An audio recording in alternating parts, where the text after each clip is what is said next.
tu. Yelah, dia dah lain. Weh, awak kalau awak kumpau benda punya awak nak buat. Okay, kalau aku kumpau bawa keluar power bank, nak ikan kecil banyak tu. Jadi standby nak ikan. Jadi ni dia power bank daripada Penang. Okay. Ini je nama yang selalu orang pakai lah. Dia bawa pergi camping, tidur lautan, awak ambil yang ni. Sebab apa yang ni tahan lama. 2 hari boleh tahan lagi. Kalau macam pernah aku dapat ni. Wire type C Okay, jadi jom kita tengok ni.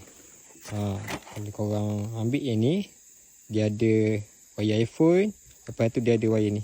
Jadi tak payah benda pening lah. Kita nak cucuk wire yang panjang-panjang tak payah lah. Sebab apa? Sebab dia dah ada ni. Tengok ni. Okay.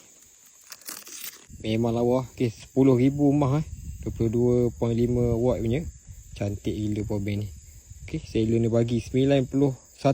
Jadi seller ni tak kedekut lah. Jadi yang mana kaki mancing boleh dapatkan power bank ni. Senang nak bawa ni. Saya dia pun kecil.